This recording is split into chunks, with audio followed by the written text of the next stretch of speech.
This is Monica Perez, and I am here today with Eric Buchanan, a lawyer and podcaster from Tennessee who has an uncanny ability to lay out constitutional issues from an expert's perspective, but in terms we can all understand.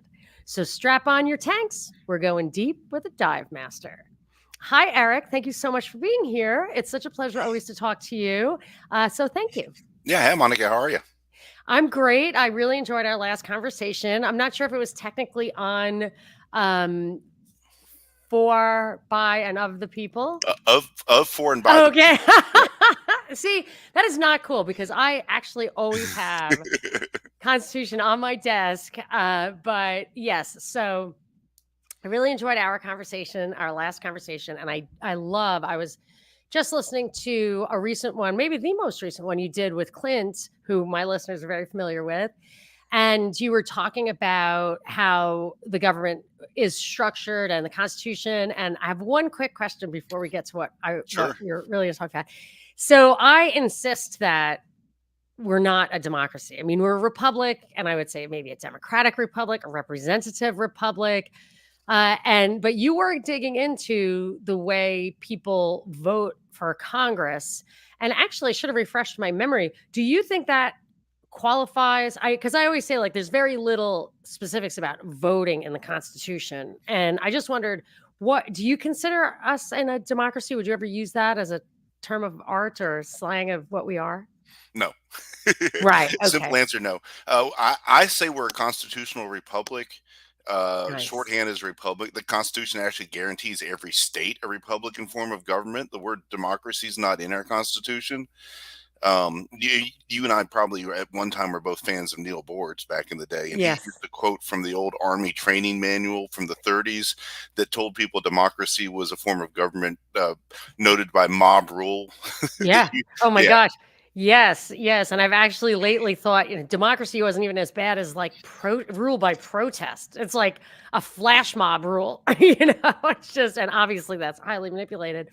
But, yeah, so just can you remind me, in the Constitution, it seems to me the only place that really guarantees an individual a vote is electing members of Congress, or does it not even do that? it does do that, and it says, well, what it says is that legislators will be elected by the people, and then the way that's been interpreted by the Supreme Court is that has to be the same people that elect the state legislators. So it pretty much means you have the right to vote. Right. And then of course there's the 15th Amendment that says that everybody has the right to vote. So, Does it say what that, the vote for what?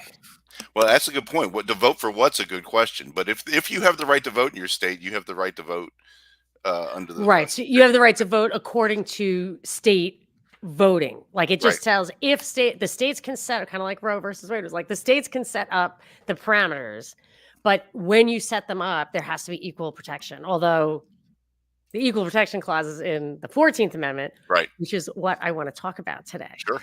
So, so and I also wanna talk about some recent Supreme Court cases, but I really find the 14th Amendment quite fascinating.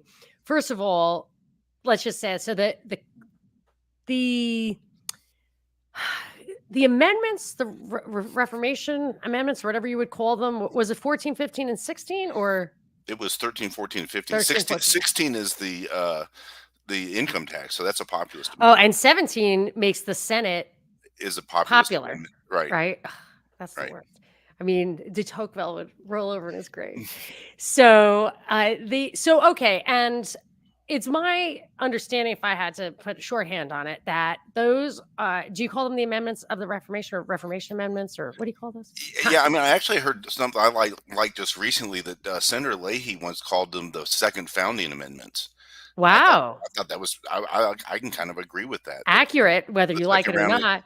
Yeah, if you think So about historically, there were 10 originally in the Bill of Rights. The other right, two were very technical federal yeah, amendments, mhm, federalism amendments, and nothing happened until the Civil War, and then the other right, three come along. So that's right, what's kind of okay, yeah. and then, if I understand correctly, they're, because they didn't really let they disenfranchised a lot of people or whatever, like, if you looked at it technically, some people argue that they were not ratified correctly. Would you agree with that? And then I have I a follow-up. I have read some academic studies on whether they were adopted properly and whether they were basically under duress. So one argument is that the southern states that supposedly seceded during the Civil War were not allowed to come back in until they had ratified those amendments. Well, one legal argument was if it was illegal for them to secede in the first place, then had they ever actually seceded, and if they'd ever actually never seceded, then how could they be told they couldn't be let back in? And it's sort of a whole circular argument about, Yeah. what are we going to do? Another thing I heard recently, I was doing some research on this, is basically the 14th Amendment would be considered to be the surrender document for the South. There was never a treaty where the Confederacy basically surrendered. They surrendered piecemeal and were conquered by the North. There was never like a Treaty of Versailles or a Treaty of Paris where they said, here's the terms. So effectively, the 14th Amendment, and maybe if you say the 13th, 14th, and 15th Amendments together, were the terms by which the Confederacy surrendered, and to be readmitted to the Union, they had to live by those terms. Okay. And I would say that's interesting, and I'll have to reread them with that in mind.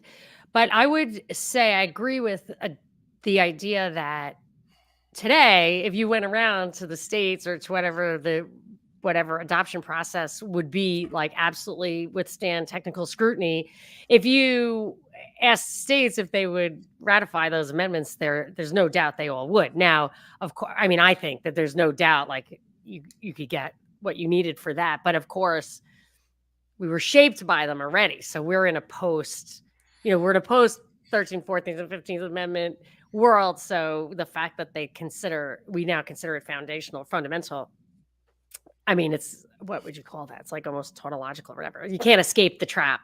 But Right. okay, so I accept it because the other thing is it's kind of like the UN treaty, which I consider to be totally unconstitutional. The longer you allow it to exist without complaining about it, and the more there is reliance on it, the more you're kind of stipulating that you accept it as the law. Or you Yeah. accept I think treaties that expand the power of the Constitution as law, which seems almost like just inherently impossible. But it's hard to, when you read the Constitution, it's hard to say that's not in there. But the fact that we've just accepted it for so long, I feel like we accept it. if you want to get nerdy into a deep dive, then I think the equitable doctrine of latches now applies to anyone who wants to complain about the 13th, 14th, or 15th Amendments not being properly adopted. And is that when you The have ship to has passed. complain? You have to complain before there's like a lot of reliance, right? Yeah, so I mean, you and I are both lawyers, so if you don't we get too It's been a technical for while audio, since yeah. since I read about the latches. A statute of limitations basically says you have to file your Right. lawsuit by X date within. Got it. Yes. Tennessee's really short, 1 year from the injury, for example. Wow. We've got a really short statute of limitations for personal injury cases. And so, but latches is the statute of limitations hasn't technically run, but you've been sitting around not doing anything for so long that the other party has moved on and they have the right to complain. Well, why didn't you sue me sooner so we could have Right. actually looked at the evidence in time and dealt Right. with this sooner? It's the equitable doctrine of, well, there's a de facto statute of limitations too if you just sit around too long. Right. That's if you want to get too nerdy about what all that means. Oh, I do like the nerdy stuff. But so let me just say one last thing on that is if you have the statute of limitations, hold on. Is there a statute of limitations on No, challenge there, legitimacy of constitutional amendments, or is it kind of like once the trophy's been handed out, it's been passed, it's done, you can't yeah, complain anymore? yeah. Well, okay, so let's just accept that it's good law. And now let me ask you, when you read the 14th Amendment, I think it's just the one passage, because it's a very long amendment. It is, and I Compared would to the argue other it's ones. 5 sections for our audience who don't have it pulled up in front of them, but basically 1 and 5 count, and the other 3 are kind of we're cleaning up the Civil War stuff. Okay. So I'm going to read, if you don't mind, I'm going to read the Sure. first section. Sure. This is the one I wanted to talk about. All persons, well, what I really want to say is, before I read it so people can listen to it with this ear, is that the argument is that the 14th Amendment represents a paradigm shift by which the first 10 amendments are incorporated into state law. So in my understanding, and you can correct me before I even read it if you want, if a state wanted to have a total ban on guns in their constitution, they could, but the federal government could not.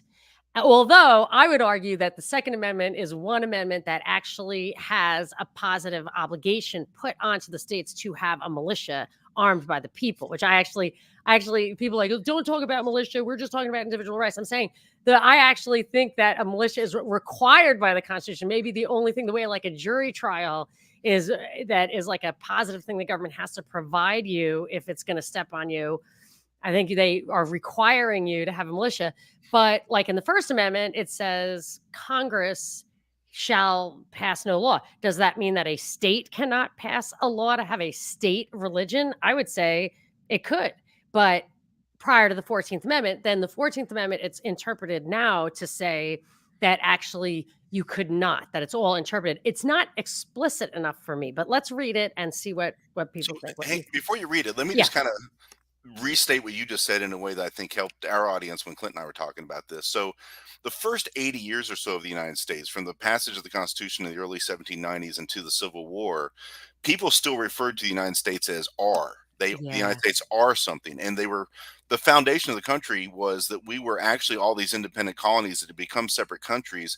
And you could even argue it was closer to the European Union at first with the Articles of Confederation. And then the Constitution took that a step further and said, okay, we're one country. If you look outward, people are going to say that it's the United States, but within the United States, we're really 13, then eventually 14 and 15, and so many as we add states. Separate state. A state is a country and has control over its own laws. And the idea of the Bill of Rights was simply that that federal government that kind of overlaid everything only had certain powers in the main body of the Constitution, but further that the federal government couldn't go beyond those powers and interfere with individual rights, like the right of free speech, the right of freedom of the right. press, freedom of religion. All of the ones found in the first 8 amendments that are in the Yeah. Bill of Rights, and arguably some of the other rights that are buried in the Constitution itself that weren't even in the Bill of Rights, like the right to habeas corpus, the right to no ex Mm. post facto law. Oh, Are interesting. those do those apply? And so the question is, can a state still violate those rules? And for the first 80 years, the United States really kind of assumed that was up to the states. If you had a problem with Right. your state violating your civil rights, go talk to your state. It's Right. only a limit on the power of the federal government. That was Yeah. the paradigm shift that you're about to introduce. So, Yes. yeah. Okay. So let's read it and see if textually it does do that, and also talk about the originalist and then intention and then how it's been interpreted and then even how it applies today. So, Section 1, Amendment 14 of the U.S. Constitution. All persons born or naturalized in the United States and subject to the jurisdiction thereof, which is really interesting in itself, are citizens of the United States and of the state wherein they reside. No state shall make or enforce any law which shall. That's interesting because citizenship just goes with residency, which I think is interesting from the state level. Uh, No state shall make or enforce any law which shall abridge the privileges or immunities of citizens of the United States. Nor shall any state deprive any person of life, liberty, or property without due process of law, nor deny to any person within its jurisdiction the equal protection of the laws. So the two things we have to look at is no state shall make or enforce any law which shall abridge the privileges or immunities of citizens of the United States, and nor deny to any person within its jurisdiction the equal protection of the laws. I'm totally fine with equal protection of the laws. I don't think we need to talk about that right now. But what are the privileges and immunities, right? Isn't that what we're really asking? Well, that and what does it mean to deprive a person of life, liberty, or property without the due process of law? And that's Ugh, I so know. it's those two things that are the modern interpretation. Before we get to that, I just want to very quickly, you kind of threw in the people subject to the jurisdiction thereof. Yes, I think that's just a fascinating question. And that it also declares that people are citizens of the United States. Remember the context of what happened when this was passed in 1868. That very quickly, President Lincoln had been shot. Andrew Johnson takes over. Reconstruction in the South is still just a mess. There aren't any solid rules limiting what can happen. And very quickly, former Confederates are reelected back to state legislatures. That the Democrat parties took back over, never gave up power in their states, and they started passing black codes and things like no more than 6 black people can meet together at night, or that black When people, was this? This was immediately after the Civil War, before the Oh, 14th Amendment was wow. passed. In the first couple Okay. 3 years, states started passing serious black codes that had horrible, Wow. no black person can own a weapon. No black person can. One state, at least one state, had a rule that said on January 1st you had to register what your job was going to be for the upcoming year, and if you didn't have a white person certifying what your occupation was going to be, then you were subject to manual servitude on a plantation. Wow. Basically, Wow. yeah, all this kind of So stuff. that's like treated like illegal immigrants, even though there was no Well, the, country to how, return to, if you could, without technically having and then slavery, slave how you. could Yeah, you enslave you. reinforce? How could you start it Wow. back up under the law? And so Southern states were trying to That pull that kind of stuff. that shocks the conscience. Of course, I mean, but that's the South. They did that kind of stuff. That was why we fought a Wow. civil war, Yeah. and they were still trying to do that stuff, whenever they could. So one of the things that happened, historically, was the 14th Amendment was passed to deal with some of that, and then Reconstruction actually consisted of sending Union troops down into the South to actually enforce those rules and make sure that a lot of stuff happened. We can get into what happened on down the Oh road, but my part of the point gosh. We could is, get into so much. Like, didn't they yeah, start the DOJ for that, basically? that really didn't happen to the 50s because they actually used the military. But It they was created military. the DOJ after the Civil War, I think, to enforce laws that could not be enforced under the Constitution, so you couldn't have state nullification. That's my theory anyway. But Well, that's that's really just me sliding something in there that would really derail us. yeah, we have to do a deep dive on the deep dives. Everything oh, no, I mean, I think we're gonna have a long and, prosperous relation or loquacious relationship. Yeah, we'll have to Okay. a few more of these conversations. But so another point of this was, so people who are citizens of the United States have to be citizens of their states. One of the Black Code rules was African Americans can't be citizens. And remember that that was what the states were trying to pass, but that was not their idea. Remember what the law of the land was before the 14th Amendment. The Dred Scott case had come out before the Civil War, like 1856 or 1857. And just for our listeners, very quickly, the story of Dred Scott is that there was a slave who was taken by his master into from Kentucky, a slave state, into Illinois, a free state, and then across the border into one of the Western territories that wasn't a state yet, that was still a federal territory. And so Dred Scott filed a lawsuit to say, I should be considered to be a free man because I was taken to a free state and I was taken to a free territory. And there was even a federal law that said a slave taken to a federal territory shall become free. Wow. And the Supreme Court said no, that would be a violation of due process to deprive that slave master of his property without the due process of law. And it happens to be the first time that the Article 5 due process clause was ever cited by the Supreme Court to say that a federal law was invalid for denying somebody their property without due process of law. And the other holding of that case was, and the actual technical holding was, after saying all that in essentially dicta, but very strong dicta, and for those of you who, unlike Monica and me, are not lawyers, that means the Supreme Court actually said all this stuff that was really important, but then the actual holding of the case, the real law of the land was, but despite all the reasons we've said you lose, Dred Scott, it doesn't matter. You don't have standing to bring this case because Africans can never Right. be citizens of the United States, so you can't bring a Wow. federal lawsuit What did they base that on? because From a he was African. federal level? Because he was African. He's not a citizen. They made that But did rule they up. just make that up, like the They just privacy made that thing? rule Yeah, up. okay. Yeah, Right. yeah. Because And that's there's no not in right. here. No, it's not in the Constitution. That was just how bad the Supreme Court was in the Wow, 1850s. yeah. Majority of the Supreme Court was Southern Democrats. The majority of the Supreme Court, when Dred Scott came out, were Oh, slaveholding that would Democrats. explain a lot. Yeah, Uh, okay. including, by the way, a guy named Justice Campbell, who later on will come up in our conversation, I bet, because he argued for the slaughterhouse cases. He argued against the 14th Amendment in that case. Was he the one who got impeached? There was one Supreme Court No, justice he that was quit to go there. join the Confederacy, and then after the war, he practiced law, and he spent his career fighting against Reconstruction. Right, Reconstruction, right. Yeah, Okay. So, all right, so I know we that's a lot we've thrown that out. was yeah, that was We haven't even got to this the is key one of part those yet. ones where people are gonna have to stop and listen to it again, but that's okay. They as long as they're not driving. I have gotten some complaints, like, I had to pull over. Like, okay, sorry. So let me summarize this for everybody. The point Yes. of the first line all persons born or naturalized in the United States and subject to the jurisdiction of are citizens of the United States and the state where they reside, was to overrule the Dred Scott decision so that Africans could become citizens. African Americans would become citizens. People, men of African descent, is what they actually said in Oh, okay. the Dred Scott case, because it was still just men back then that were had full Yes, right. citizenship rights, and that being born in the United States means you get it, or naturalized. And what the Supreme Court has later had to get into is the subject to the jurisdiction thereof. Yes. Does that mean if you're the child born to let's say British parents. the You're British subjects of the the, Queen. Yeah. the British ambassador or the Mexican ambassador or the Somalian ambassador while in the United States? Just British citizens. Well, so the answer is that I found from Supreme Court cases so far, if you're the son or if you're born to a diplomat who has diplomatic immunity, you don't get citizenship Because because you're not because subject. not subject to the jurisdiction. If you are an immigrant who is here legally, there is a Supreme Court case that says yes, you get birthright citizenship.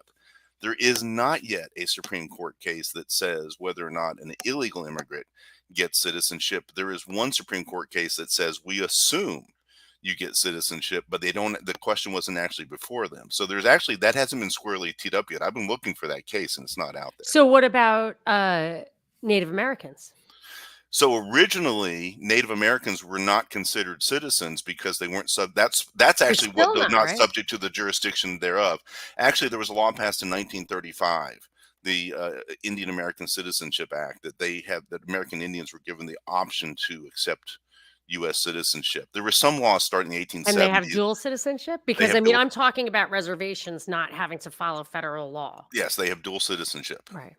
Which, yeah, there. Just as an aside, A recent Supreme Court case, right? I was reading about the Cabochon Indians in the desert in California, and Wackenhut, I think, was a defense contractor that used to do stuff that was totally illegal in federal territory on the Indian reservation before they allowed casinos. The Indian reservations needed money, so they would allow these really sketchy things. And I extrapolate that to stuff that's happening, like when we outsource stuff in China and do biological weapons labs or whatever in Ukraine, that we're just trying to get stuff out of federal territory that would be illegal. But let's get back to I guess it's incorporation, right? Yeah. So, do you want me to introduce that kind of? Yes. Okay. So that's the next line. The well, first clause of the next line. No state shall make or enforce any law.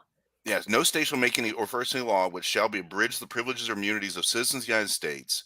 And then it goes on to talk about due process and equal protection. Those are the other two clauses. But to me, do you agree that clause about privileges and immunities is what's used? I'm just deducing, is what's used to say that the Bill of Rights applies at the state level? No. Oh, okay. Yeah. And the reason why no, this was actually a bar exam question. I remember when I was taking my bar exam question, do the Bill of Rights apply to the states? Yes. Do any of them fall under the Privileges and Immunities Clause? No. What is the Privileges and Immunities Clause used for? The answer was nothing. When I took the bar exam, really? I took the bar around the same time as you. Yeah. So I probably got. I should have known that. Yeah. So the quick history of it is, and this is, I think, it gets really a deep dive, kind of interesting. Let me say this for those people listening to the news, and obviously if people are fans of your podcast, they're probably listening to the news. Clarence Thomas was recently criticized for suggesting in the Dobbs case, the case that overturned Roe versus Wade, and that abortion is no longer a guaranteed fundamental right and it's returned to the states. What he said in his dissent was, we should reconsider whether this also applies to Obergefell and Griswold, and those. So the cases that granted granted a right for gay marriage, for contraceptive, and even so far, some people have said, well, he's really questioning, say, the Loving case, which is the right to marry people of a different race. Those were substantive due process cases, and we'll talk about this. They come under the next clause of the 14th Amendment that says you can't be denied life, liberty, or property without the due process of law. And what Justice Thomas is on about, he's not saying he wants to get rid of the right to gay marriage or the right to buy contraceptive Or devices interracial marriage, or interracial marriage or any of those things. given his What situation. what he's saying is if we have those rights, and we probably should have those rights, that the right place to base those rights in the text of the Constitution is the Privileges and Immunities Clause. That sounds great. But that's not the law of the land. But why not? Why? The What's this? slaughterhouse cases. Oh my gosh. Okay. Can't they So just change it? Maybe they were that, wrong. Maybe the well, slaughterhouse cases were I wrong. think that's what High Justice profile cases a lot of times aren't high profile unless they're controversial. So that's I'm on team Clarence Thomas for this one. I Right. think he's right. We should overrule the slaughterhouse. The Supreme Court should overrule the slaughterhouse cases. But the slaughterhouse cases basically were just after the Civil War. The 14th Amendment was passed. The first case brought to the Supreme Court to say we have the privileges and immunities of citizens of the United States to protect our jobs is essentially what the plaintiffs were arguing in that case. And the Supreme Court basically said, no, that's not what that means. And threw out that language that would provide that the Bill of Rights applied to everybody in the states. And so ultimately what the Supreme Court did starting after that was found that the right to due process guaranteed those rights, and then we slowly incorporated those starting in the 1890s and all throughout the 20th century, one right at a time. But you would think, you're right, Monica, I'm with you. You would think that would fall under the Privileges and Immunities Clause. Well, I think something would. I mean, there's one case that happened since you and I became lawyers. And so do you want to talk about the slaughterhouse case for a second and find out why that's important? So yeah, I mean, I'm hoping that we can how really, nerdy do you want to get? No, we can get as nerdy as you want. I think that because it is so dense, like we should keep this conversation to an hour and just focus on the 14th Amendment and all of this stuff that you're talking about, all these we can go down all the tributaries and stuff. And then we'll have to have a couple of follow-up conversations. So go as deep as you want, and we'll just get it all done. Let me try to do the one paragraph version of the slaughterhouse cases. Okay.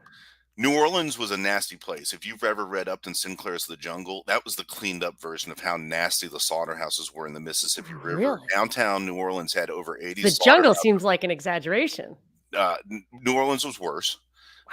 Downtown New Orleans had 80 different slaughterhouses, and it was the place where if you got your cows on a cattle drive and drove them east and got them on the railroad to the east, a lot of them ended up on the Mississippi River and brought down to New Orleans, where there was a huge meatpacking industry and a huge meat industry.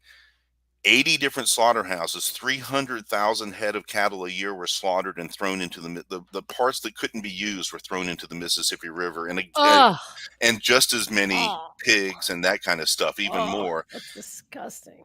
2 miles north on the Mississippi River from the big water intake for the Mississippi for the New Orleans city municipal water supply.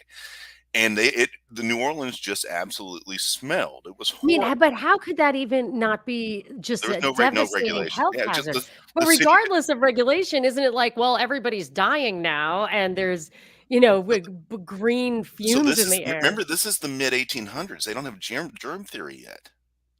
But they had miasma theory. Miasma theory would have covered it. And it really stunk. So the legislature of Louisiana passed a law that basically outlawed individual slaughterhouses and made all the slaughterhouse operators move their operations to one location that would be downriver from New Orleans in a not very desirable area. But even worse for the slaughterhouse operators, they couldn't have their companies anymore. They had to basically go become employees of this state-run corporation. So they all lost their jobs. Wow. And they had to agree to have a job. And that's how the city of New Orleans or the state of Louisiana cleaned up the slaughterhouses. By nationalizing them or whatever, by effectively nationalizing them. Yeah. Wow. With a state legislator that was 1/3 African American at the time. Put that in your back. What year was this? 1872, during Reconstruction, during the time period. I was going to ask you, the black laws that you were talking about got overthrown. Must have yielded, because then you had the carpetbagging problem, right? Right. So the Union Army went down south in 1867, 68, 69, and basically started enforcing the 14th Amendment and other rules. Which was quickly exploited by the white carpetbaggers, right? Yeah, and a lot of the white people who had fought for the Confederacy lost their right to vote, and they also lost the right to have, say, for example, a law license for a while. Right. And And that's where so you get like in Gone with the Wind, Ashley was at a Klan meeting. People don't realize that because they don't say that in the movie, but that's what it says in the book. that he was, yeah, Because because they lost all their rights and right, they were upset and wanted to bring it back, and then they were had all these racist attitudes and all that, right. and so It just the made union, everything yeah, and the worse. Union Army was still, kind of racist, but they were protecting Right. these laws. Or they cared. Bottom line is the Republican controlled Louisiana legislature during Reconstruction wanted to actually do something right, and so they moved all the slaughterhouses out of the city. These slaughterhouse operators had a pretty strong guild, and their lawsuit basically was, amongst the privileges and immunities that we have as American citizens is the right to operate our business, that the government can't just come and nationalize our business. And some of these slaughterhouse operators were Creole, some of them were white, some of them were black. And the Supreme Court didn't even get into the race of them. Ultimately, what got to the Supreme Court was the idea that, does the Privileges and Immunities Clause include my fundamental right as an American citizen to keep my business, or can the state just take it away from me, even if it's for health and safety reasons? And the Supreme Court ultimately says in the slaughterhouse cases, no, privileges and immunities of a citizen are only those very limited rights that you have that are completely based on your citizenship in the federal government. Your right to petition That can't Congress. be true though, because it talks about the state right there. It's about the state. Oh, okay. I understand. Yeah, I see it. No state shall make or enforce any law which shall abridge the privileges or immunities of citizens of the United States. So, what are your privileges and immunities as a And your citizen privileges, of the United States? essentially these tiny, tiny little Mhm. rights, like your right to go to a federal courthouse, your right to vote in a federal election, your right to petition the federal customs How house. about how about your right to engage in interstate commerce? No, Fine. Everything That, goes under interstate that's not, commerce. but that was not one of the privileges and immunities. The privileges and immunities of a citizen of the United States were this very little limited list, the Supreme Court said in the slaughterhouse cases. And it's such a limited So list. annoying. Because they So do things narrowly and when they want to, and then they do things like Roe versus Wade when they want to. this is the same Supreme Court that a few years later decided Plessy versus Ferguson separate but equal. In fact, some of the justices were still on that were in the 1870s that were on in 1896 when Plessy versus Ferguson was decided. But even though it's about a generation, some of the younger justices are deciding the slaughterhouse cases. And the reason I bring up Plessy versus Ferguson is that's an example the Supreme Court just used in Roe versus Wade and the Dobbs case to say there are some decisions that are so bad that you don't Yeah, go by stare decisis, you overthrow them. right. Plessy v. Ferguson, 1896, that said that separate but equal, that the equal protection of the laws clause, if a state wants to pass a law that says black people you have to be in these schools and white people you can be in these schools, as long as they're quote equal, that's not illegal. And it wasn't until Brown versus Board of Education in 1954 that Supreme Court case was overturned. So full circle, what Clarence Thomas is now arguing is it's time for the Supreme Court to go back and look at the text of the Constitution and point out that the slaughterhouse cases were wrongfully decided, and that the privileges and immunities of a citizen of the United States include all of the rights that we have in the Bill of Rights, all the other rights we have in the Constitution, and maybe other unenumerated rights that have traditionally been found under substantive due process. Okay. There's a lot to absorb. It's a lot for me to Yeah, absorb. I'm sure it's a lot for everyone to absorb. So, let's okay, do that. let's I want to talk about getting that Bill of Rights into the states. Where does it come? If it's not from the privileges and immunities, where did that come from? The next clause is what the Supreme Really? Court finally started relying on. Yeah. Okay, yeah. Nor shall any state deprive any person of life, liberty, or property without due process of law. So what Boy, that happened? just seems like a state could do that on its own. I see, now I don't buy it. I don't buy incorporation. So you have to tell me if you buy it on a textual basis, if you buy it on an originalist basis, and if you buy it on the way it's been decided. But first tell us how it's read now, how it applies. Tell Yeah. us whatever you want. Um, so what happened was, starting in 1890, something. I'll find the case here in a minute if you want to really get do a deep No, dive. it's not necessary. But the Supreme Court for the first time said the constitutional rights that are found in the Bill of Rights might also apply against the states if they're trying to violate those rights. And we'll take a look one at a time and say, okay, yeah, that's something the states shouldn't be able to do. So, for example, the First Amendment: Congress shall make no law Right. respecting the establishment of religion or prohibiting the free exercise thereof, or limiting the freedom of the press or freedom of speech. So when the First Amendment starts with what? Congress shall Yeah, make no law. definitely. So for the first 80 years, the United States had no problem saying, if you're a citizen of Alabama, it's up to them to decide if you have free speech or not. Right. If the state of Alabama wants to say you're not allowed to say that, that's not our business. What we will promise you is the United States government won't come down to Alabama and tell you you're not allowed to say something.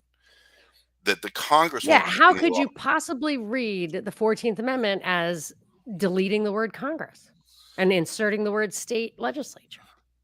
So the original intent that I think is true, that Clarence Thomas is saying is true, is that in that second clause after "who is citizens," and it says, "No state shall make or enforce any law which shall abridge the privileges or immunity of citizens of the United States." Well, citizens of the United States have all the privileges and immunities found in the Constitution.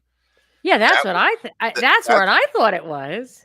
that's what most people would think it was on Oh, first but then reading. you would have But the to slaughterhouse cases, overturn the slaughterhouse cases, right? So the and it slaughterhouse sounds like cases messed all that up.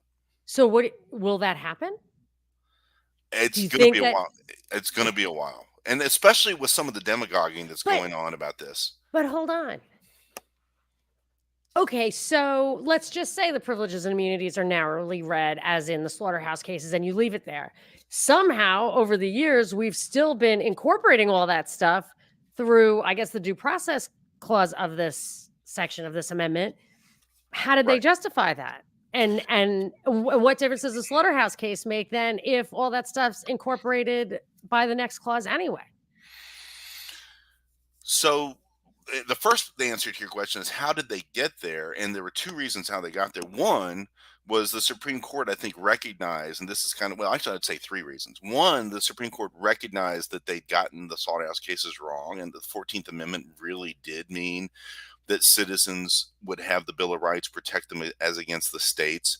But without overturning, but we can't overturn the slaughterhouse case because that's stare decisis, the same argument that people were just making about Roe And that versus means Wade. already decided, right? It's already been decided. It's the law of the land that the Privileges and Immunities Clause only applies to very limited rights that a citizen has as a U.S. citizen, like the right to go to the U.S. Patent Office or whatever it is. Only those limited rules, Right. right? So if that doesn't apply, then what is the way that we're going to get there? And they actually, there's a little technical reason why they think they might have a good point, Yeah. that there was an old tradition of British common law that cited to similar language in the Magna Carta about the law of the land and about due process being guaranteed.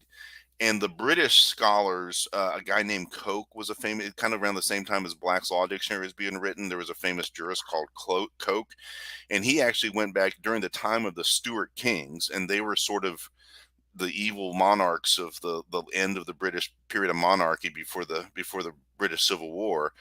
And when they were trying to impose very totalitarian rules, the judges at the time said, no, the Magna Carta guarantees us substantive rights under the and that the government has to go through a due process procedure in order to interfere with our substantive rights.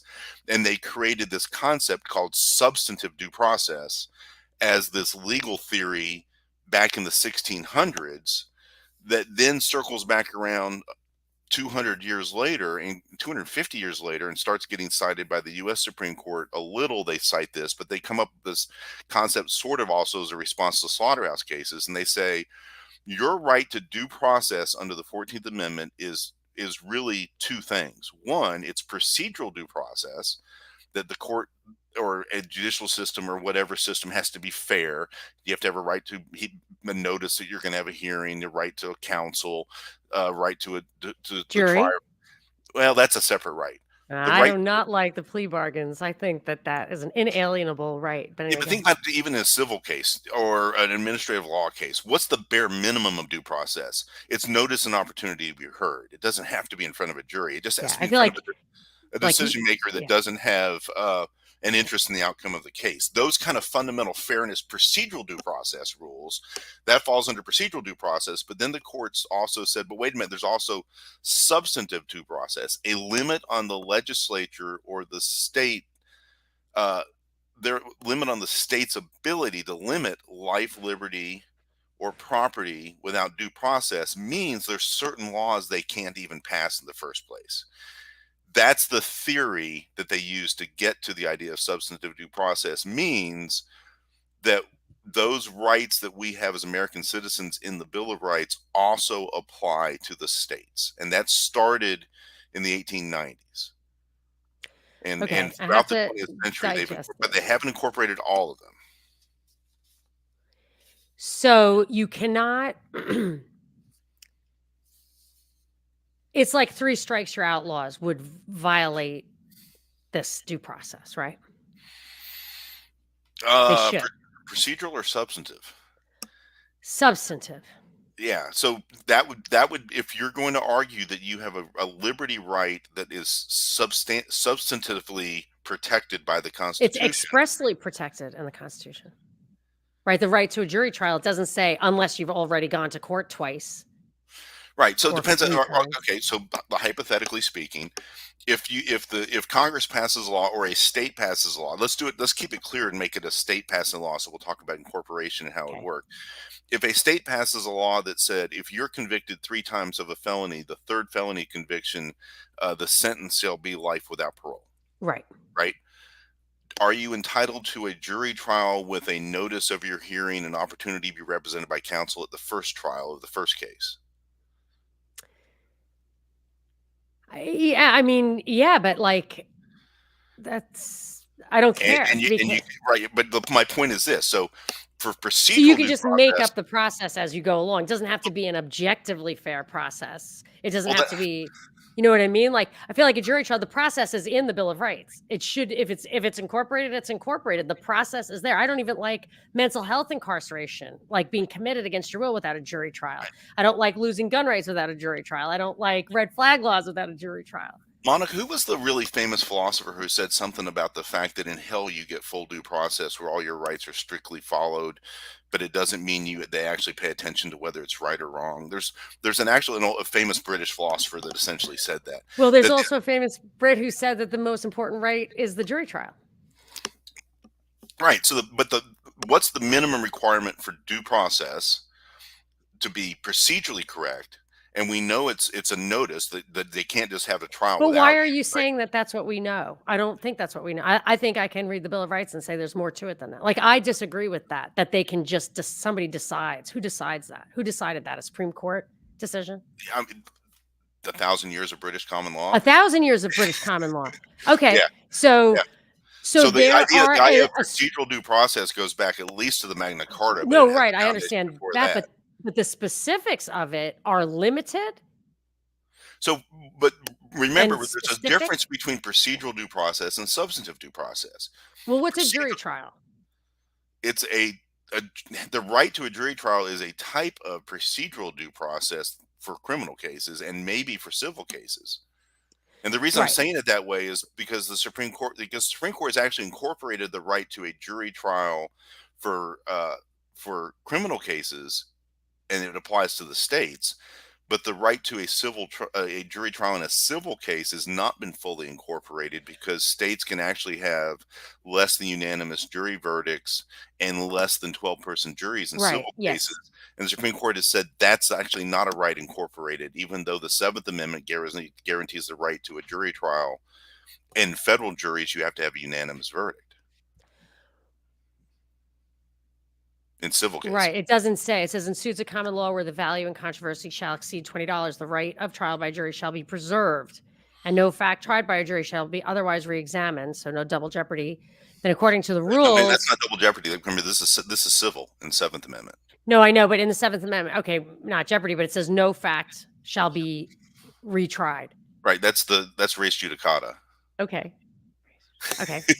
Okay. So in 6, it says, "In all criminal prosecutions, the accused shall enjoy the right to a speedy and public trial by an impartial jury of the state and district wherein the crime shall have been committed.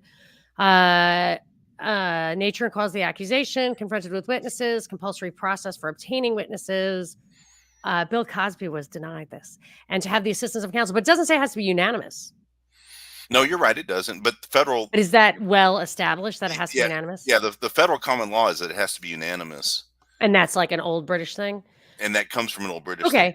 So I guess I'm just saying when you say like 1,000 years of British common law, which I do respect, is has these specifics of process. What are they? Their notice? Notice and opportunity to be heard are the two that are just you start with that. So no Argue, fly list totally and violate then that, but that's then regulatory yeah, well, that's that. Okay, so on federal let's property. cover the basics so the audience understands Yeah. it. So Go ahead. procedural due process is a notice, some that they have to make an attempt to tell you you're going to have a hearing where your property or your life or whatever is at jeopardy. They have to give you notice that there's going to be a hearing, and you have to have a chance to respond. A notice and an opportunity to be heard. That's the bare minimum. Typically, due process also includes the right to present witnesses, the right to have a trier of fact who doesn't have an interest in the case. In other words, has to be a fair decision maker. And then, arguably, the more modern trend is to also say that you have to have the right to counsel. So those Okay. those are the things that are simple procedural due So process. the jury, where does the jury come in? It doesn't. It's not part of common law due process. That's an Really? American constitutional thing.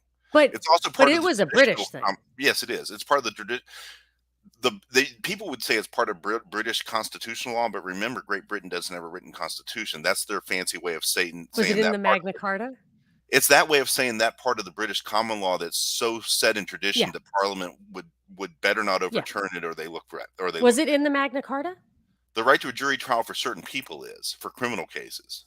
In the Magna Carta. Yeah, the So right to come on. That's 800 years, right? Like I think we right. can pretty much say that If is right, goes on your list. I want to put that on the list, Eric. Can I do that? but it only applies to the like lords and other nobility in the Magna Carta. Well, but then you have equal protection and stuff, which incorporates it into the plebes, right? I mean, you've got to say that. You have to say, you can't say, well, the right to vote is restricted to white men. Like I think we have to recognize that the rights are fundamental. The equal protection is something that came later, but the list of rights, the list of the So process, I think can exist, is uninterrupted. Doesn't change because we incorporated more people into citizenship. No? well, I think, but the British common law would have said for several hundred years that the right to due process, the right to notice an opportunity to be heard, applied to all British citizens. The right Okay. to So a do you jury feel like, trial was a special right for okay. nobility. The same kind of people could also claim the right to trial by combat or whatever. That was Or the part of right their of, like, his seniority or whatever, like, where they can right, sleep right. with your wife. Right, But, prima nocte. is that what it is? That's that one. So Yeah. so what about so there's no incorporation of the jury right into the general public, you feel like, in the past 800 years of British law, Yeah. So common there. law or otherwise? Yeah, it was eventually extended as part of British common law, the right to a jury trial in criminal cases, Okay, so why can't we put this on the list? uh, because it's not something that's guaranteed in all cases in But America. what if it's just criminal cases that we're talking about? Yeah, I think you have yes, but Okay, great. but that's easy because it's expressly in the Sixth Amendment. Now, how does that No, apply to I the know, but state? I So the feel like red flag laws and stuff are effectively criminal, and you should have a jury trial before they could take your guns away. I think you're well. The question is, d- is it enough to be satisfied with due process that you should get a notice and opportunity to be And heard? I'm saying I Right, want to right now, the extend. red flag laws don't even give you notice and opportunity to be heard, which is why I think they're gonna be thrown out. Right. Yes, that's right. Yeah, but I also feel like it's such a fundamental right that if you are to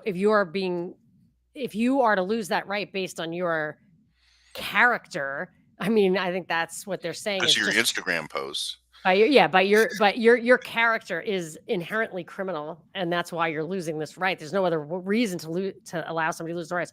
But I guess we have to save that for another day because that's going to really get. Um, Yeah, I think that's a great conversation. It's yeah, just we should definitely. I'm writing down all our future conversations. Eric. Clint's going to be jealous if I start stealing you, but I'll try to keep it to a minimum. We'll do it no, every this is couple of yeah. months. I love having these conversations. This Me is too. I yeah. really love it. So let's get back to all right. So how did they incorporate? So they're looking at the due process of law, can't life, liberty. So what they're really saying is life, liberty, property, and due process are all in the Bill of Rights. Therefore, the Bill of Rights are all included. Is it So just the Bill of Rights, or is it everything? it's not even the full Bill of Rights, and it is other things that are in addition to the Bill of Rights. So what the Supreme Court started doing was picking and choosing. And this, by the way, is part of the criticism of Justice Thomas in the Um, oh, Dobbs really? dissent or Dobbs concurrence. So what happened is the Supreme Court had a series of cases starting in the 1890s. A famous one, write this one down. We need to have this conversation. The Lochner case, Hmm. where the Supreme Court actually um, the right to contract is in the body of the Constitution. It's not even in the Bill of Rights. So if you remember from your common law class, if you ever sat down and read the whole Constitution, one of the things Hmm. is that Congress shall make no law impairing contracts. It's Right. not even a Bill of Rights. It's in That's the one of body of the the Constitution. 18 enumerated, or no? No, it's one of the ones that it's not in Oh, the Bill it's of a Rights. denial, right, got it, okay. Yeah, it's in the Limit. Mhm. right, the limits of powers of Congress, for example, along with the fact that they can't have an ex post facto law. Right. So those kind of rules are in the body of the Constitution. And in the Lochner case in 1905, the Supreme Court, the case had to do with state law in New York that would limit the number of hours of bakers. That bakers could only work certain hours, and the Supreme Court said no, that's abridging the right of people to choose when they want to work, where they want to work, and the right to contract. And if an employee wants to work 10 hours a day or 12 hours a day, that's their right to do that, and the state can't interfere. And so the Supreme Court threw it out. So it was one of the first cases where they Hmm. relied on this idea of substantive due process, denying your life, liberty, or property without due process of law. The state was passing a law that denied your liberty right to contract, to work freely when you wanted to work, Like prostitution. like the ability to work extra hours. Yeah, but I mean, they That's should simple. Yeah. it's a little squishy because lots of states say that you can't contract to be a prostitute, but, so they definitely limit how I guess because of, like, the 10th Amendment, whatever. So, okay.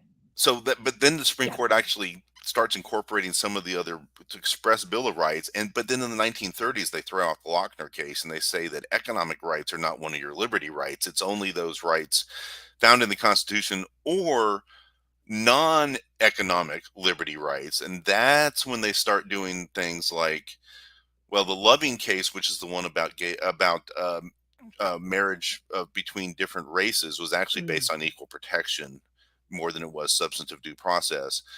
But Griswold was the first one to squarely find a right not expressly written either in the Bill of Rights or in the body of the Constitution, Right. and to say that we as American citizens have the right to privacy, Right.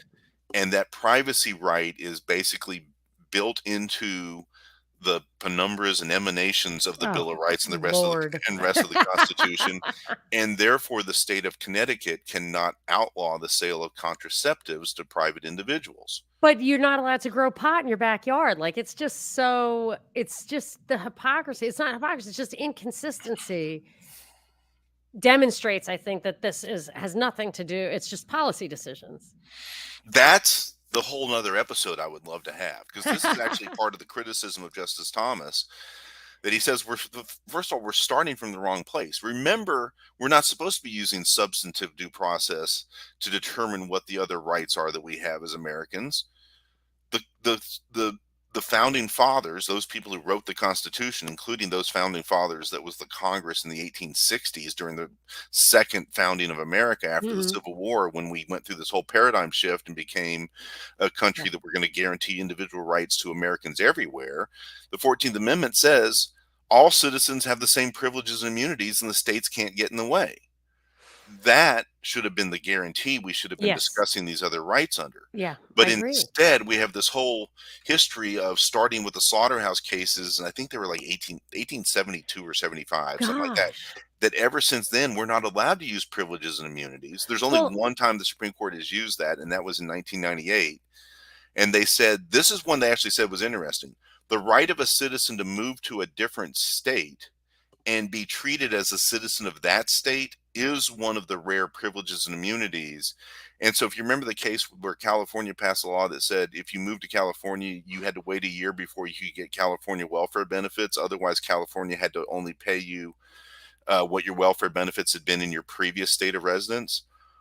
That case was thrown. The Supreme Court threw out that California law and said the right to interstate travel and to change your state citizenship is one of those rights of a U.S. citizen found in the Privileges and Immunities Clause that fits within the list that was given in the Slaughterhouse case. And so that one is protected. But all the other rights that we have, rights of freedom of speech, but freedom that's of assembly, expressly in the 14th Amendment. It says all persons born or naturalized in the United States and subject to the jurisdiction thereof are citizens of the United States and of the state wherein they reside.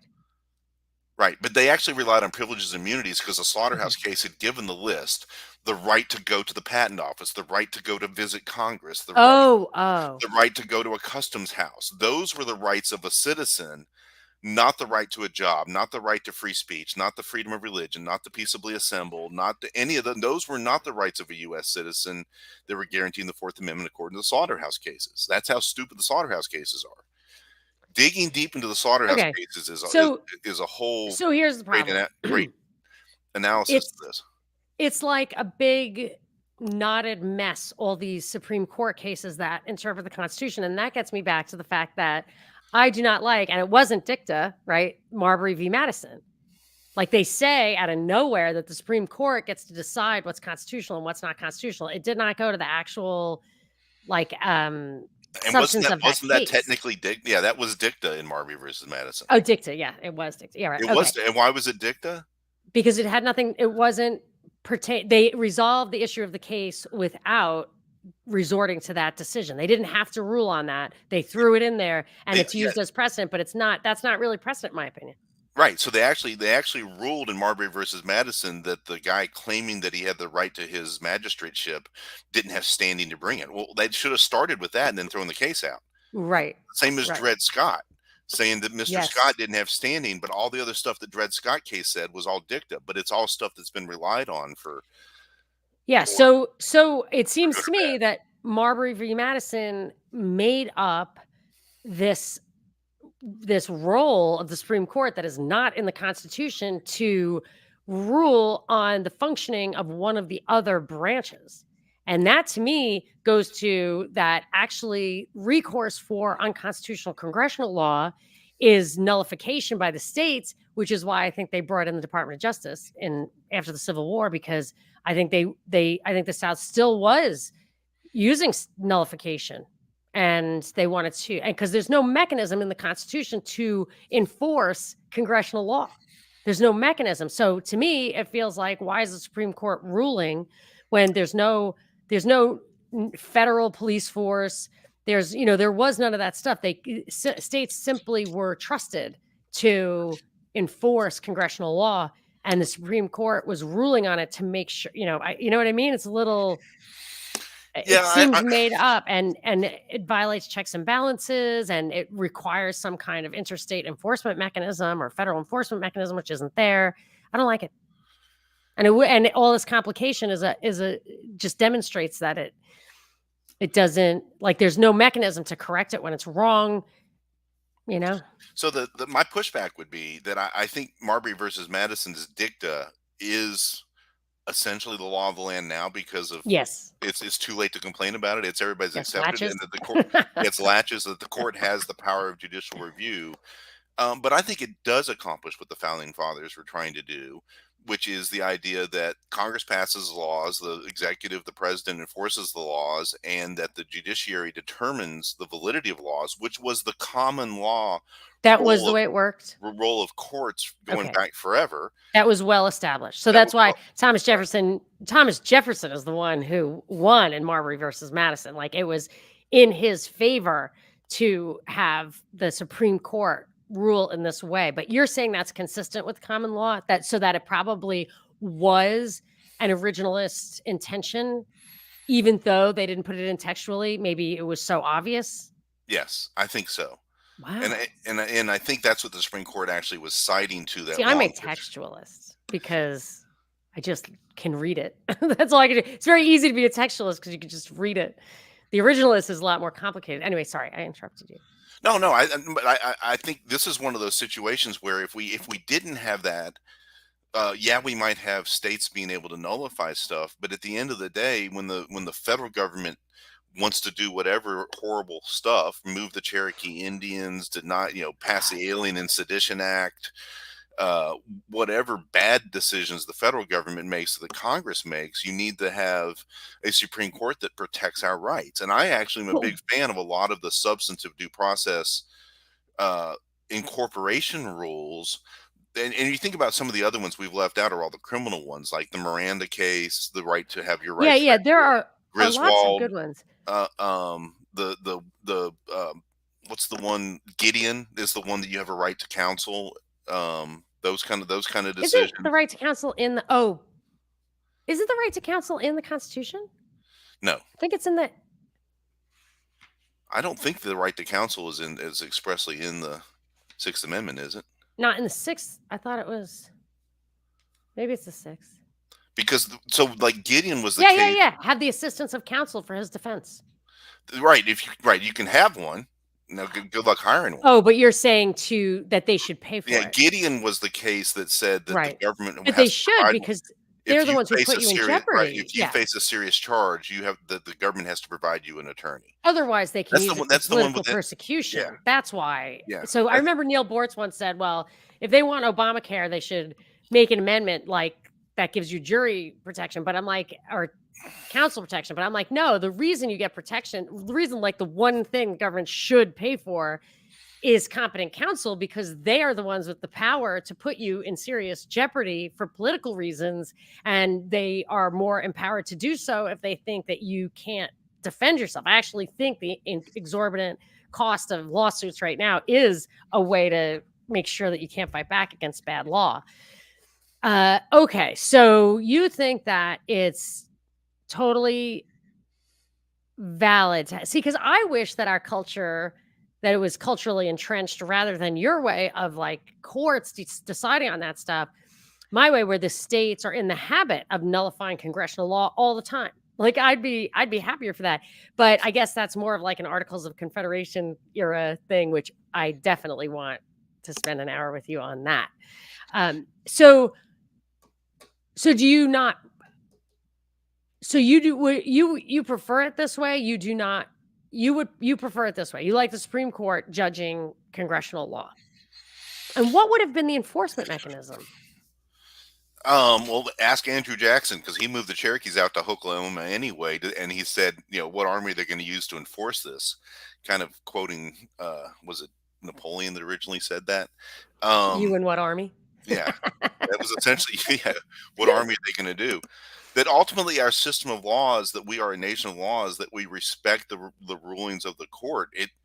It kind of is a house of cards, Monica, that we are. This is one of the problems with all the attacks on our institutions these days, that it's the faith Yes. and trust in our institutions Yes. that make this work. When the Supreme Court says that blank is true or blank is not true, they don't have anybody to go enforce that. They have to trust the executive branch to follow the law as announced by the No. Supreme Court. And if the president wants to act in bad faith, like Andrew Jackson did with the Cherokee Indians, or Yeah. like with like some of the laws having to do with the border in the last few years, Trump spending the money on the border wall probably I think was a problem.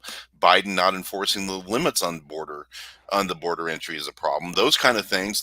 That's where it starts to break down. If the president chooses not to enforce what the Supreme Court said, Yeah. then who's going to make them? Well, I have to say that goes to something that I've really been worried about lately. Maybe you can help me articulate it, but so my philosophical bent, again, like, I'm very black and white. It's very easy for me to get my mind around math problems. So everything's binary to me. And I'm an anarcho-capitalist. Or I shouldn't even say that anymore because they've completely destroyed capitalism, so where that word means nothing. So I guess I'm just Don't let someone. him take it away from you. I like. Don't let Oh, him okay. steal the word. Well, I don't like what modern monetary theory has destroyed the concept of capitalism. They've made it and financial capitalism, but that's okay. Yeah, no, I mean, as far as free market entrepreneurship and all of that, 100% to the point where I think society is By the self-ordering way, as you know. when you say anarcho-capitalism, I picture that episode of Star Trek where Captain Kirk tells that planet that he wants the feds get a piece of the action. Did you ever see that episode It's where the that least libertarian show and one of my favorite shows, right, anyways. it Yeah. is, but there's the episode where they get to the planet that was like early industrial revolution when some Oh ship hit yeah, and he's a and they mobster, right? and they come back and it's like it's 1920s Chicago over the Yes. whole planet, right? Yes. That's Yes. and that's what I picture anarcho-capitalism as that See, planet. I don't like the way I think of it is when I was a waitress. So I was a waitress and I made $2 an hour, and Reagan passed a law or whatever, signed a law that taxed me based on what they guessed I made. So my $99 paycheck went down to zero overnight after taxes. And all I made then, all I took home at the end You of were the day. imputed to get 20% tips or something like that? Is that Yeah, what or it was? 15%, which was this is my point. It was 100% accurate. I don't care about that law particularly, but I'm just saying I made nothing on my paycheck. Zero. My paycheck was zero all the time. But I had a pile of cash at the end of the week that was given to me by customers who were not required to do it. It wasn't on the bill. It was 15% of the bill that they gave me because they didn't want to be embarrassed in front of their friends or whatever. I couldn't call a cop. I could yell at them. I could embarrass them. But I was waitress for 7 years. Spit in their hamburger? Yeah. Well, yeah. Well, it'd be too late for that. I wouldn't even know. I mean, unless they came back and I did know. But for 7 years, I mean, I can't even remember. I mean, really full time. I can't even remember being stiffed more than once or twice. Maybe once or twice, deservedly. Just you forget about a table when it's really busy. But I would say almost never was I ever tipped unfairly. Maybe a little bit light, 12% for the olds, but so there was a mechanism there to enforce that behavior, which was social and not legal. And I believe that. I do. But I also feel like we're nowhere near that for whatever reason, because maybe it's not true, it's not realistic, or people don't want it, or we've lost all the power because of the technocracy, or, I don't know why, but right now I have zero expectation that we're moving towards a stateless society in my lifetime. And given that, I accept. I don't consent to the contract. I don't consent to be governed, but I accept as a compromise. I would accept the Constitution, the Bill of Rights, and all these institutions and processes that were set up as a compromise. So, like the Bill of Rights was literally a negotiated compromise. They put it in there, and they wouldn't have gotten people to accept it. Maybe I'm completely wrong about all of this. The way I think of it, though, and you can correct me when it's important, but is that after the revolution, or when people were engaged, or whoever they had to get signed on board, they didn't get Patrick Henry, but they got enough people so that they could give us what they said was a compromise. We will give you self-limiting but absolute government, or a monopoly on government that will limit itself, because we're incorporating checks and balances in here from state to federal, from legislative to executive to Supreme Court, and include the Bill of Rights. So when I see all this stuff, and then that concept is upon which all of the nuances of process and stuff were built, and I will say functioned very well. Now, there's an incremental, steady decline in liberty, I would say, kind of like after the Civil War, or between the Civil War and World War I, I would say, like, that was the arc. So if you look at, or the Fed was probably the moment. So if you look at the price of milk in 1800 versus 1900, it's like almost flat, and wages went up a little bit. But if you look at the price of milk from 1900 to 2000, it's like this, and wages are like that. So something went wrong, but that's a very incremental thing, and they gnaw away at it, and it has to be incremental because otherwise we would notice. And we haven't really noticed to the point where people will rebel because the institutions, the processes, all of that stuff on the margin seem to work for us. So when there's an election and like Nixon maybe knew that he had lost unfairly to JFK, he didn't fight it. He said, "I'll live to fight another day. I don't want to undermine this." I believe he said that. Maybe it's a misquote, but I think he said, "I'm not going to make a stink about this because I care about this country." And as much as I dislike him, some of his hidden audio makes me think he did actually care about the country in his way. So they wouldn't do that. And then something really major happened. And I attribute it, like I say the point was 2000 when Gore made a stink about the hanging Chad. But then in 2004, there were diebold voting machines in Ohio. And then 2008 was the Kenyan birth certificate or Acorn or whatever things that made Obama illegitimate. And then it's almost like they set that stuff up. So Trump was going to be the Russian interference. Hillary was going to be illegal immigrants. Ted Cruz was going to be his birth to Canadian parents in Canada. So there's all this illegitimacy that's now built up, or you have protests, or the perfect example is January 6th. People were there to support the senators in going through a process to question the certification of those electors. And I was following that very closely, and I expected, and some experts expected, that process to last 3 days. And I even looked at when it happened last time, and there was an investigation that took a week or two, and then the presidential candidates and the parties negotiated a compromise. It was a North-South thing. I forget which president it was. 1876, Tilden versus Hayes. Yes, Hayes. And so I was really prepared for this process. And then this January 6th thing, which was, I'm going to say unequivocally, created out of whole cloth. All this stuff is not, I was following it closely. I saw a lot of video from that day. There was just the people who saw even the Ashley Babbitt thing. So whatever you think about that, I am saying that the outcome of whatever happened, PSYOP or real, on January 6th was to interfere with the process that would have resolved the issue of the election. And what happened? Mitch McConnell comes out in the middle of the night and says, "Oh, we're not going through the process because mob." And then you see that all over the place. Boris Johnson, the Draghi in Italy, Sri Lanka. You just see like, oh, well, some people made a stink, so I'm just resigning. Or, oh, the mob, so we're going to swap this guy for that guy.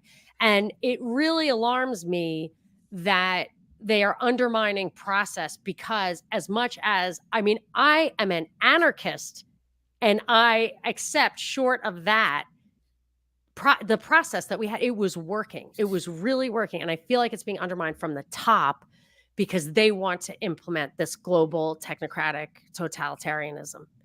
So do you see that when you say you see that trend of undermining process and institutions? Where do you think it's coming from? And do you agree with me that it's manufactured for the benefit of the people who are stimulating it? Great question. Have you read the Stephen King series? Which series? The Stephen King, the whole series about the gunslinger. Stephen King? No, I stopped reading him a while ago, but that sounds like it's up my alley. They're semi-science fiction, and they include bits and pieces of his other books. It's kind of like it's like the home universe that his other stories are spun off of. But the point of it is that there is a bad, evil force out there that is attacking the tower that is the central place around which holds the universes together. And they're gathering people with psychic powers. They gather these people from all these different universes and suck them into this one place where they're using them to tear down the cords of power that are holding the universe together. It's essentially the devil, Satan, whoever it is wanting to tear down break the cords that hold everything together and create chaos. That's the background story that this gunslinger hero is trying to fight. and it incorporates a whole bunch of different Stephen King universes and stuff. But the idea of breakers breaking down the cords of tension that are holding this tower up, and if you break enough of them, it's going to come falling over. That's the analogy that I feel like is going on. That there are people who are attacking our systems and our institutions with the hope of toppling it. Are some of them the World Economic Forum globalist elite technocrats? Yeah, those people would love to see America crumble. Are some of them the woke lefty liberals who want to get rid of the Constitution because somehow utopia is going to magically appear? Is it the socialist libertarians, not the real libertarians, the socialist libertarians, which essentially their philosophy is that if we have a revolution and tear down government and tear down institutions, that we're going to have this fair and Yes, utopian like system. anarcho-syndicalists, I think it was like Yeah.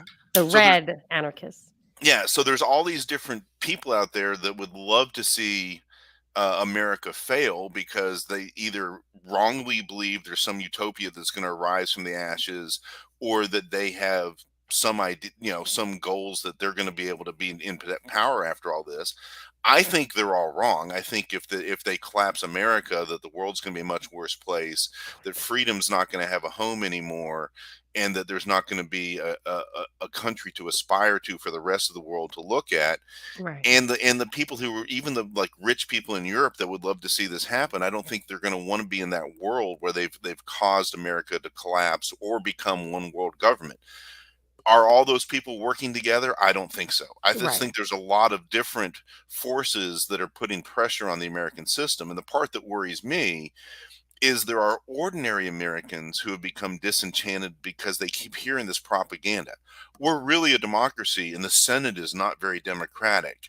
We're really a democracy, and the Supreme Court is standing in the way of democracy. Well, the same Supreme Court that maybe took away a right that you were concerned about, or ruled a way that you didn't like, is the same Supreme Court that guarantees us the right to a jury trial, that guarantees us the right to counsel, that guarantees us the right to have the judicial system work the way it's supposed to work, that guarantees all of our other rights that are in the Constitution: the right to freedom of speech, the right to be able to put the word fuck on the back of your jacket when you're saying fuck the draft when you go into a courthouse. That's your right of free speech. Supreme Court supported that. The right to protest those things that are unfair, those things that are oppressive, those things that are totalitarian. And so I think my response to your original question, I'm not a anarchist or an anarcho-capitalist. I am a libertarian who thinks the founding fathers got it right. Now, some of the things we didn't live up to right away, women having the right to vote, African Americans having the right to vote, the Equal Protection Clause, I think the 14th Amendment, back to bring this all back home, was an important establishment of the America that we really tried to establish in the first place. And it took the Civil War to work out the fact that we had to get rid of those old medieval institutions like slavery and real big class distinctions to get to the modern world. But the founding fathers got the ball rolling in a world that was still Hmm. more medieval than it was modern. When the founding fathers were writing the Constitution in the 1780s, the majority of countries had slavery. There were hardly any Did they? factories. There were no mass Yeah. Do you communication. think like Ben Franklin, the great seer, anticipated the Industrial Revolution because it was definitely on the precipice? Yeah, I mean, he'd been in London a lot, and there was already some Yeah. stuff going And the on. transition from that agrarian to the merchant, all that. Yeah, and that was happening in places. That was already Right. happening in Great Britain to some extent. But the more important part is the fundamentals that are in the Yeah. Declaration of Independence and in the Constitution, I think have withstood the test of time. And the one thing that they did right was, if you look at the world where they were created, the world where those aspirations were written down, and we said we're going to live up to these, we couldn't do it right away in that world, in a world where most countries still had slavery. It took us a while to get rid of it. We had to do the big compromise to get the Declaration of Independence done. We had to take out the anti-slavery clause so that the southern states would join. Otherwise we would have fallen apart and never gotten our independence from Great Britain, and it would have maybe even taken longer to get rid of slavery in all the colonies. Who knows what would have happened? So those are the things that got the ball rolling. My position is, the more that we read the Constitution textually and with an ear, if we can't quite figure out from the text what were Right. they originally talking about, that's the way I break it down. The idea is they established a limited government with all these checks and balances, and it's as close to freedom under a social contract as we can have that works. And that's what we need to keep fighting for, is to have that functioning social contract that provides as much freedom as possible. Do you read the Federalist and the Anti-Federalist for originalist perspective? Yeah, I think that's fair to do. I think it depends on the issue you're actually looking at. Right. I think Clarence Thomas has it right that at this point, question number one, what does the text say? Which is kind of where you were at Yes. the beginning, right? Yeah. The idea that privileges and immunities clearly But you're says right. what it This says, one's hard to understand, though. The right? 14th Amendment is kind of hard. You would want to Because we see the debate. immediately got rid of, because there was an anti-textualist reading of this in order to limit the changes after the Civil War at first, and that's why it took so long Oh, for the that's very for interesting. the That would changes to take explain. place. That's That why would they did it explain that it. way. Yeah, Yes, because these I was thinking, why were they not clearer? Because I do think because these it does grumpy mean to 9 men on the Supreme incorporate. Court in the Yes. 1870s didn't want America to change Yes. that quickly. They wanted to very Wow. much limit the rights given to these new You freemen. answered my question. I That's why mean, the really, a Slaughter House question case. I've had Yeah, for so long is that, why isn't the text so explicit, so expressed that you could not possibly misunderstand it? And I because something guess, as clear as privileges and immunities didn't mean what everybody thought it meant when it right. got in front of the 9 Or, men, some of them still or Southerners. because the people who wrote the text or the people who were coming to an agreement on what the text should say, really did not have were willing to write something that could be interpreted because they themselves couldn't couldn't make it super wordy, super specific, and still have it be broad enough to encompass the existing law, how it might be interpreted, the factions underway. That's very interesting. I'm really going to take that little mind vitamin and walk around with it for a while to inform the way I think about 14th Amendment. And I would like to ask you two questions, one or three. Shoot, if we can do this. Did it do away with the 10th Amendment? Um, is there anything else you want to say about the 14th Amendment? And then I never asked you to tell the listeners about yourself. So we'll have to do that in the end, which is probably a better place anyway. So does it eliminate the 10th Amendment? Is there anything else you want to say about the 14th Amendment? So I think you have to read the Ninth and 10th Amendments together. Agreed. And essentially that those two amendments together limit the federal government's ability to take away rights of individuals and the rights of the states, except as expressly stated in the Constitution. That one way to look at them is, if nothing else, the Ninth and 10th Amendments start out as a roadmap to the construction. How do you read the Constitution? And they say stuff like all the powers herein granted in Article 1. That list of things that Congress has authority to do is the express and limited list that Congress can do, and Congress can't go off of that list. And the Ninth and 10th Amendments read together pretty much support the idea that if Congress tries to pass a law about marriage, for example, that's not on the list of things they Yeah. can That's the regulate. police powers well adjudicated. I'm going to read the 9th and 10th because they're so quick. Yeah. The 9th is the enumeration in the Constitution of certain rights shall not be construed to deny or disparage others retained by the people. And I actually always thought the rights in there are generally rights that they anticipate the government might violate for its own interests. But you like walking around your own house naked, and the millions of other rights that you could say you have aren't relevant to limiting a government. And that's why I feel like it's good that they wrote this. The enumeration of rights should not be construed to deny or disparage others retained by the people. The rights that are retained by the people are innumerable. So, or they're just simply don't touch me or my stuff, depending on how you Put want an to look at asterisk it. right there for a second, because when you get done reading 10, I want to kind of close the loop on Okay. something you brought up earlier. Okay. The powers, this is 10, the powers not delegated to the United States by the Constitution, nor prohibited by it to the states, are reserved to the states respectively or to the people. Powers not delegated to the U.S. by the Constitution, nor prohibited by it to the states, delegated to the U.S., nor prohibited by it by the Constitution to the states are reserved to the states respectively or to the people. Yeah, so the Ninth Amendment, I think, is the more important one when it comes to the idea of the incorporation of the rights of the Bill of Rights. And the other big question that we haven't dug that far into is how's the Supreme Court supposed to determine what the other rights are that were preserved under the Ninth Amendment, and then as incorporated by the Privileges and Immunities Clause if read properly, or substantive due process if read the modern way. Are there other rights not enumerated that the Supreme Court should protect that the states and the federal government can't get into? And the Ninth Amendment tells us absolutely there have to be, yes. So what are they? Well, and here's the part we didn't get a chance to circle back to. One reason that there's a problem, according to Justice Thomas and other scholars, with not following the Privileges and Immunities Clause is because it actually had an historic meaning that would help inform that debate that substantive due process does not. John Locke, in his treatise on government, actually used the phrase privileges and immunities to describe those rights that we maintain that we did not cede to the government when we formed the social contract. So all of the rights that we have as free people. So if you remember John Locke, you start out in a state of nature. We're all free people. The problem with being a state of nature is you don't have any collective laws to help protect us. So what stops your neighbor from murdering you?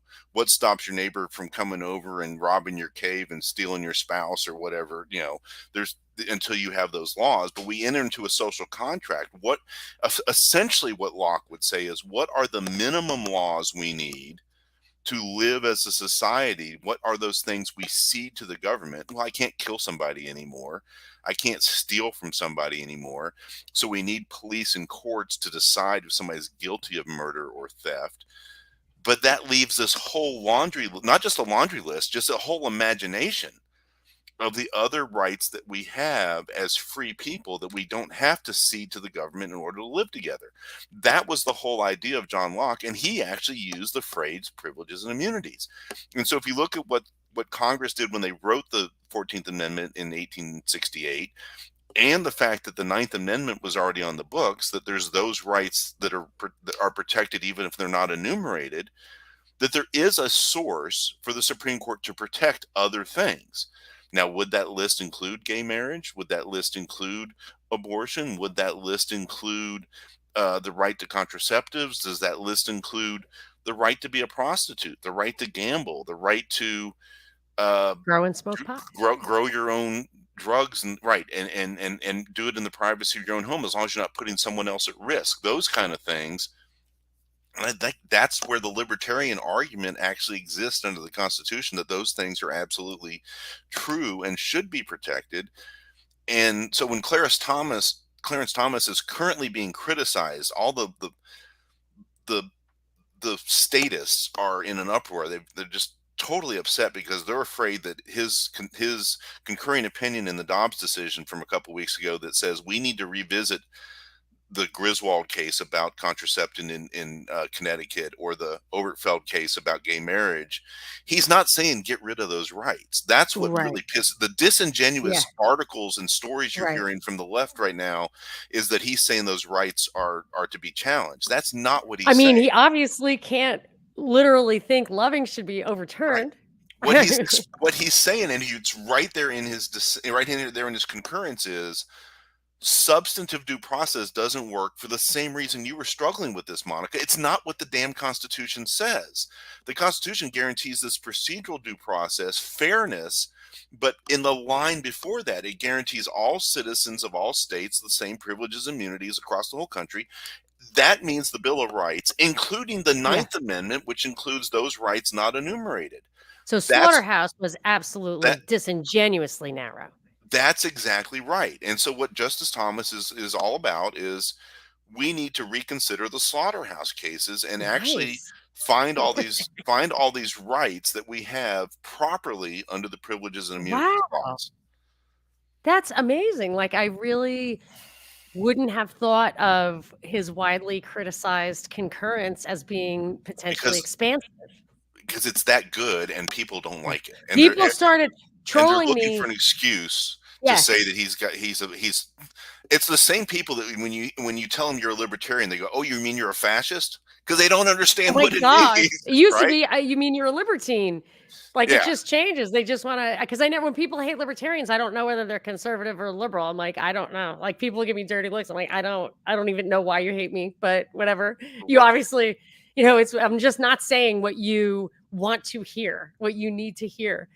So, wow, that was great. Jeez, Eric, I just love it because you're like a computer, but like, you have all the information, but we can just elicit it organically. I just love it. It's so fun. Um, Yes, I am a so constitutional nerd. That's yeah, I mean, no, it's just fantastic because I yeah. just love I love your neural net. So, so please now in conclusion is probably better. I always think it's more interesting to find I'll listen to a show or whatever, and in the end they're like, If okay, anybody's thank you. been listening this long, it's time to talk about it. Oh, they're definitely listening, no question about it, twice Yes. probably. No, my listeners are very smart and they really, really love information like I do. So, yes, tell people, maybe I'll put it in 2 parts if you think it's too thick. Tell people about what you do and both like professionally if you want, and but also for how they can listen to more from you. Sure. So, I have a law firm in Chattanooga, Tennessee. It's Eric Buchanan and Associates. We have 6 attorneys, and we do a nationwide practice of helping people who've been denied disability insurance benefits. So, if you have a policy through work or a policy bought on your own, that if you can't work or you have to reduce your work because you got sick or injured, it doesn't have to be on the job. It can be cancer. It can be something else horrible. It can be you're in a car wreck. Doesn't matter. But if it's affected your ability to work and you have a policy either through work or on your own, and the insurance company is not paying you the benefits under that policy, we will fight the insurance company and we will take them to court if necessary. We do that all over the United States. We work with local counsel. We've done it in almost all 50 states. I can't think of a state we haven't done it in. It's most of them Wow, I know at this people who point. have had that problem, so it's great to know that there's somebody out there that Yeah. can reach across state lines also. That's There's a helpful. few of us who do it around the United States, and so I've got friends. You name a state, and I can probably tell you I'm who our local actually, counsel. as soon as we finish, I'm gonna send your law firm to a friend of mine who has Please, that exact problem. please do, because yeah, we're very busy doing that. Yeah, that's great. Now, having said that, my background, I love doing this constitutional law stuff. I was a history major in college. I went to the Virginia Military Institute. I was commissioned in the Navy in 1989, and I flew P-3s in the Navy at the end of the Cold War, chasing Russian submarines around the Arctic Circle in the Mediterranean, and did that for 5 years. Then I went to law school at Washington and Lee. Among other things, I was my constitutional law professor asked me to be his research assistant because I liked con law so much, and he could tell that I did. And my con law professor was Dean Bezanson, who was Justice Blackmun's law clerk when Roe versus Wade was written. And Wow, so you're so like we the used to. grandchild of the the So intellectual grandchild.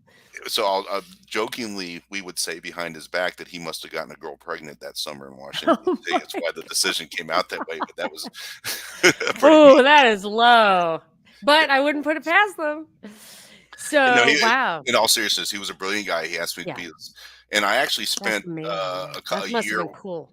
my third year in law school, doing research for him, and he was doing a book on the First Amendment. So that's how I got all nerdy. Wow, what credentials you have. Yeah.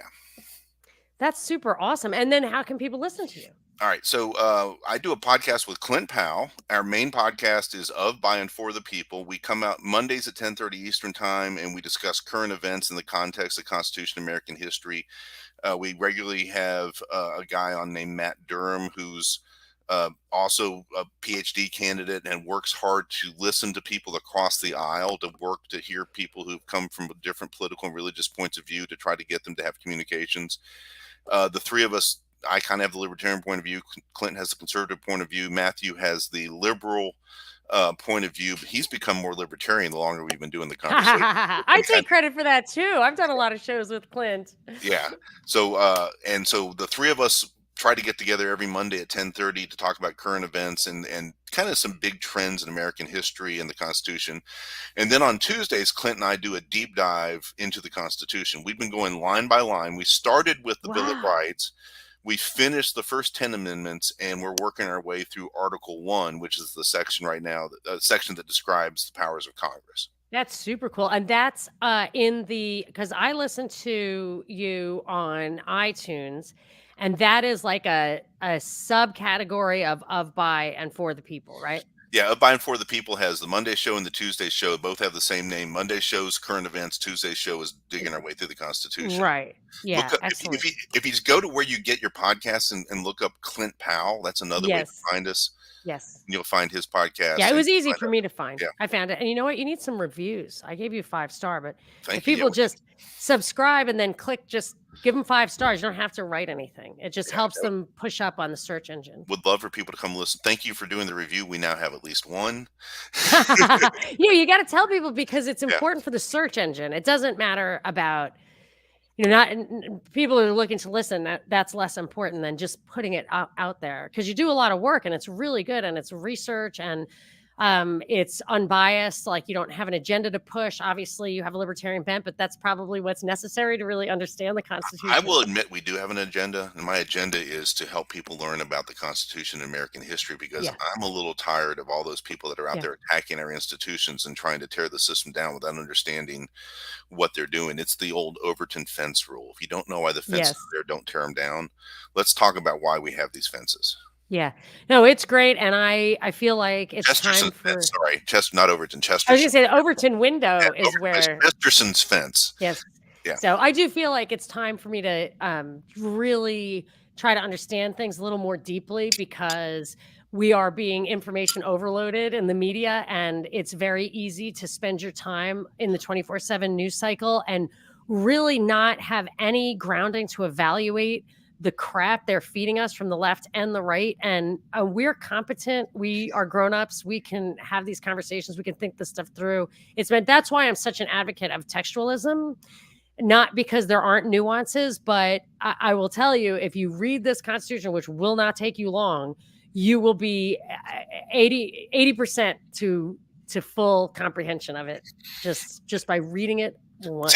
It's interesting how many people take con law in law school but never actually read the Constitution. They just read Right, and right. they constitutional law and law school is like gobbledygook. They're just trying to trying to convince you that administrative law and policy making judges and stuff is a-okay. Well, maybe that's just because where I went to law school, but yeah, I don't think you end up necessarily closer to the truth by having a bunch of Ivy League constitutional law professors teach you about the Constitution. So, but we are close to the truth having Eric Buchanan teach you about the Constitution. So I cannot wait for next time. I want to do the Articles of Confederation. I guess we have to talk about Lochner.